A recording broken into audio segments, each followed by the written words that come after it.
El aire en el gran palacio del Kremlin se sentía denso, cargado con el peso de siglos de historia y el frío metálico de la geopolítica moderna. Aquella mañana de invierno en Moscú, bajo los frescos dorados y las arañas de cristal que parecían constelaciones cautivas, algo se movió en el gran tablero mundial. Rusia, con la parsimonia de un oso despertando de su letargo, plantó una bandera en mitad del Caribe, y el eco de ese gesto retumbó a miles de kilómetros de distancia, justo en los pasillos de mármol de Washington, D.C. El mundo. O al menos esa parte del mundo que todavía presta atención a los susurros del poder, lo sintió de inmediato. Desde mi escritorio en la Ciudad de México, con el caos del tráfico del periférico como una banda sonora lejana y constante, observaba la transmisión en vivo. El café se me enfriaba en la taza, olvidado.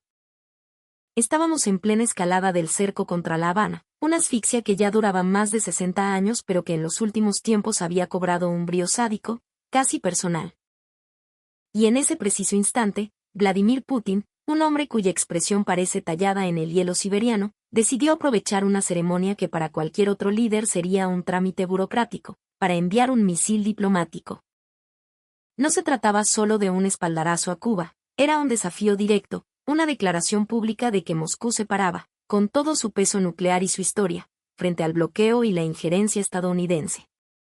El salón de Alejandro, con su opulencia zarista, estaba abarrotado por decenas de embajadores de todo el mundo. Hombres y mujeres vestidos con la formalidad que exige la diplomacia, un ejército de sonrisas tensas y miradas calculadoras. Putin recibía las cartas credenciales, un ritual tan antiguo como las propias embajadas. Pero cuando llegó el turno de la delegación cubana, el guión cambió. El líder ruso no se refugió en el lenguaje abstracto de los comunicados de prensa, no usó esas fórmulas vacías que llenan los discursos para no decir nada. Sus ojos, pequeños y penetrantes, buscaron y encontraron a los representantes de la isla. El aire se electrizó. Fijando su mirada en ellos, proclamó con una voz grave y sin matices la solidaridad inquebrantable de Rusia con la defensa de la soberanía y la independencia de Cuba. Una frase. Eso fue todo lo que necesitó para transformar un acto protocolario en un abierto desafío a la Casa Blanca. El mensaje que viajó desde Moscú hasta el Caribe fue inequívoco, cristalino en su intención. Justo cuando Washington apretaba la tuerca, buscando el colapso final de La Habana, Rusia se colocaba a su lado, como un guardián inesperado. Putin, maestro del simbolismo, sabía que los reflectores del mundo entero estaban sobre él en esa gran sala. Rodeado por los representantes del orden global, no habló sin rodeos por casualidad. Les recordó a los cubanos, y al resto del planeta, que Moscú se solidarizaba activamente con su determinación por defender lo que es suyo. No fue un gesto de cortesía, de esos que se olvidan al salir del salón. Fue una declaración de principios en medio de una disputa global cada vez más descarnada, una nueva guerra fría que ya no se peleaba con ideologías, sino con sanciones económicas y guerras comerciales. Para que no quedara duda de la profundidad de su compromiso, Putin insistió en que el vínculo con la isla no era flor de un día, no había nacido de la coyuntura geopolítica del momento. Con una cadencia estudiada, recordó que la Federación de Rusia y la República de Cuba mantienen relaciones que describió como verdaderamente sólidas y amistosas. Hizo una pausa, permitiendo que el peso de la historia llenara el silencio. Se refería a una relación forjada en el fuego del siglo XX, una alianza que había sobrevivido a cambios de liderazgo, al derrumbe de bloques ideológicos enteros, a crisis económicas devastadoras y a oleadas de sanciones que habrían hundido a cualquier nación con menos carácter. Era un lazo que no se había quebrado. El mandatario ruso quiso dejar muy claro que no estaba hablando de una amistad simbólica, de esas que se celebran con medallas y discursos huecos. Con una contundencia que congeló algunas sonrisas en la sala, subrayó: siempre hemos brindado y seguiremos brindando asistencia a nuestros amigos cubanos. Esa frase fue una estocada. Con ella contrapuso dos maneras de entender el poder y las relaciones internacionales. Mientras algunos gobiernos, y todos sabían a quién se refería, eligen la asfixia económica como herramienta de política exterior, Rusia presumía de acompañar a la isla precisamente cuando más presión enfrentaba, cuando la soga más apretaba su cuello. Pero Putin no se detuvo en lo material. Hizo énfasis en algo que no se puede medir en barriles de petróleo: en cifras de balanzas comerciales ni en contratos de infraestructura, la base humana de ese vínculo. Habló de la sincera empatía mutua de los pueblos de ambos países. Con esto, presentaba la alianza no como un frío cálculo de intereses, sino como el resultado natural de una historia compartida. Una historia de resistencia a golpes económicos, a intentos de aislamiento que rayaban en lo criminal y a presiones externas repetidas hasta el cansancio. Era un guiño a esa dignidad compartida, a la testarudez de quienes se niegan a arrodillarse. Y para que nadie pensara que todo se quedaba en el terreno de los gestos y la retórica, el jefe del Kremlin se encargó de enumerar proyectos concretos, tangibles, de esos que cambian la vida de la gente de a pie. Destacó que Moscú y La Habana estaban implementando conjuntamente proyectos que calificó de vitales para la economía cubana. Mencionó específicamente los sectores de la energía, la metalurgia, la infraestructura de transporte y la medicina. No eran abstracciones. Estaba hablando de cooperación que se traduce en electricidad para los hogares, en empleos en las fábricas, en carreteras para conectar al país, sobre todo, en hospitales y medicinas para un pueblo asediado. Añadió, además, que la agenda común no se reducía a inversiones y fábricas. Resaltó que ambos países estaban ampliando los intercambios culturales y humanitarios. Que podría parecer un detalle menor, es clave para un pueblo sometido a más de 6 décadas de un bloqueo que busca no solo ahogarlo económicamente, sino también aislarlo culturalmente. Cada libro, cada película, cada concierto o exposición que logra romper el cerco, es una victoria. Cada intercambio cultural abre una ventana allí donde otros, obsesivamente, buscan cerrar todas las puertas y levantar muros cada vez más altos. Este respaldo ruso, tan explícito y contundente, contrastaba de manera brutal con el rumbo que Estados Unidos había tomado en la región bajo la administración de Donald Trump. Su política hacia América Latina parecía sacada de un manual de la doctrina Monroe del siglo XIX, pero con la prepotencia del siglo XXI. Tras la operación contra Venezuela, que en Caracas no dudan en calificar como una agresión culminada con el secuestro de su presidente Nicolás Maduro, la administración de Trump endureció sus amenazas no solo contra Cuba, sino también contra mi propio país, México. La lógica era simple y aterradora, se privilegiaba el castigo sobre cualquier forma de diálogo político. La diplomacia había sido reemplazada por la extorsión. En el terreno del discurso, Trump había abandonado incluso los eufemismos. En un arranque de sinceridad que helaba la sangre, llegó a afirmar que entrar y destrozar Cuba podría ser la única salida para forzar un cambio en la isla. Escuchar esas palabras desde Washington, dichas por el hombre más poderoso del mundo, era una bofetada a toda la región.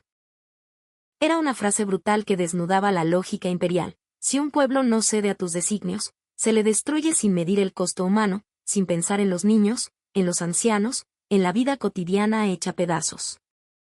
Frente a ese clima de intimidación y amenaza directa, la respuesta desde La Habana no se hizo esperar. El presidente cubano, Miguel Díaz-Canel, reafirmó la postura de su gobierno con una serenidad desafiante.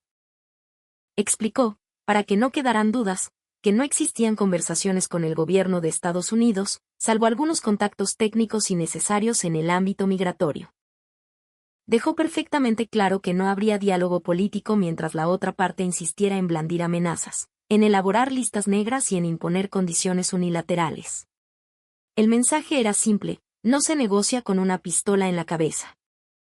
El líder cubano recordó un principio básico que Washington parece haber olvidado: cualquier relación bilateral, para ser justa y duradera, debe basarse en el derecho internacional, en el respeto mutuo, y no en la hostilidad, la amenaza y la coerción económica. Cuba, dijo en esencia, no estaba pidiendo un trato preferencial ni favores. Pedía algo mucho más elemental, reglas claras y respeto a su soberanía. Algo que debería ser la norma en un sistema internacional que se dice regido por leyes y no por la ley del más fuerte. Díaz-Canel también respondió con un mensaje de resistencia que resonó con fuerza en toda América Latina. Condenó las amenazas de la administración Trump y ratificó algo que la historia ha demostrado una y otra vez, que el país está dispuesto a defender la patria hasta la última gota de sangre. Para quienes no conocen la historia de la isla, esto podría sonar a una simple consigna, a retórica revolucionaria. Pero no lo es. resume décadas de atentados terroristas financiados desde el exterior, intentos de invasión como el de Bahía de Cochinos, y sabotajes económicos y biológicos soportados con una entereza admirable.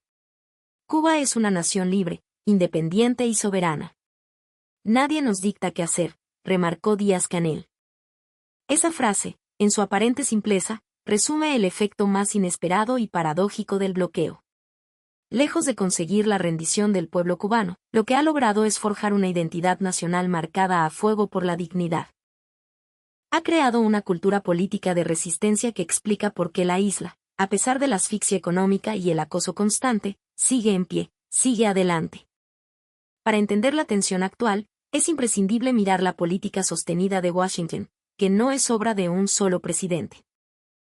Desde hace más de 60 años, Estados Unidos mantiene un bloqueo económico, comercial y financiero que se ha ido reforzando con sanciones unilaterales sucesivas, cada una más cruel que la anterior. El impacto de este cerco es total. Alcanza a los medicamentos más básicos, al combustible necesario para mover el país, a los alimentos que deben llegar a la mesa de las familias, a las refacciones para la industria, a los equipos médicos de alta tecnología y a cualquier desarrollo tecnológico esencial. Las consecuencias son conocidas y han sido documentadas hasta el hartazgo por organismos internacionales. El cerco encarece cada transacción financiera, bloquea el acceso a créditos internacionales, espanta la inversión extranjera y amenaza con sanciones a empresas de terceros países que se atrevan a comerciar con la isla. No se trata de un simple desacuerdo ideológico entre dos gobiernos. Es, y hay que llamarlo por su nombre, una estrategia de castigo intergeneracional, diseñada metódicamente para generar escasez, provocar malestar social y, con ello, ejercer una presión interna insoportable contra el gobierno cubano. Es una guerra no declarada, una guerra contra todo un pueblo. A pesar de que Washington intenta desesperadamente presentar el bloqueo como un asunto bilateral, un pleito entre vecinos, el escenario en las Naciones Unidas cuenta una historia muy diferente. Año tras año, sin excepción, la Asamblea General de la ONU condena de manera abrumadora esa política. La votación es siempre un espectáculo revelador, deja a Estados Unidos prácticamente solo, acompañado por Israel y un puñado de aliados incondicionales, frente al resto abrumador de la comunidad internacional. Esa condena casi unánime revela una paradoja que define nuestra época.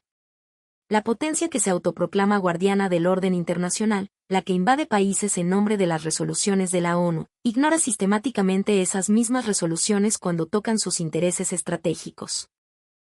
Es en ese espacio de hipocresía y doble moral donde Rusia se posiciona. Se presenta como uno de los actores que no solo denuncia el bloqueo en los foros internacionales, sino que lo enfrenta con cooperación concreta, con proyectos que alivian la carga sobre los hombros del pueblo cubano. Al mismo tiempo, en aquel salón del Kremlin, Putin aprovechó su intervención para mirar más allá de Cuba, para hablarle al resto de nuestro continente. Recordó que Moscú mantiene desde hace tiempo una interacción que describió como estrecha y constructiva con muchos países latinoamericanos. Y aquí vino otra frase clave, cargada de intención. Subrayó que Rusia siempre ha tratado a los estados de la región con gran respeto, como socios iguales e independientes, sin tutelas. La palabra tutelas fue un dardo directo al corazón de la política exterior estadounidense en América Latina, una historia plagada de intervenciones, de golpes de Estado patrocinados, de presiones económicas y de un trato paternalista que nos ve como su patio trasero. En coherencia con ese discurso, el presidente ruso mencionó que esta visión de respeto y asociación entre iguales aplicaba plenamente a los países allí representados, y nombró a Colombia, Perú y Uruguay. En otras palabras, estaba ofreciendo un modelo de relación alternativo, basado en acuerdos entre estados soberanos. Un contraste evidente y deliberado con el historial de injerencias que arrastra Washington en nuestra América Latina. Putin insistió en que existían todas las oportunidades para ampliar significativamente el comercio, la inversión y los lazos comerciales entre Rusia y la región. En un mapa geopolítico en plena reconfiguración, donde los viejos centros de poder se debilitan y surgen nuevos polos, esa apertura representa para América Latina una posibilidad vital, la de diversificar sus socios, la de no poner todos los huevos en la misma canasta. La de reducir su dependencia histórica y a menudo tóxica de un único actor dominante. El jefe del Kremlin se detuvo también en sectores que son especialmente sensibles para nuestras sociedades. Mencionó la cooperación en la salud y la industria farmacéutica, en la educación y en la formación de personal calificado. Con esto, apuntaba a una relación que vaya más allá del modelo extractivista de exportar materias primas. Sugería una asociación que incluya el fortalecimiento de nuestras propias capacidades, de nuestros servicios públicos, de nuestro capital humano. Mientras esta agenda de cooperación se despliega, aunque sea lentamente, la política de Washington sigue girando en torno al mismo eje de siempre: sanciones y ultimátums. Cuando un gobierno de la región no se alinea dócilmente con sus intereses, la maquinaria se pone en marcha.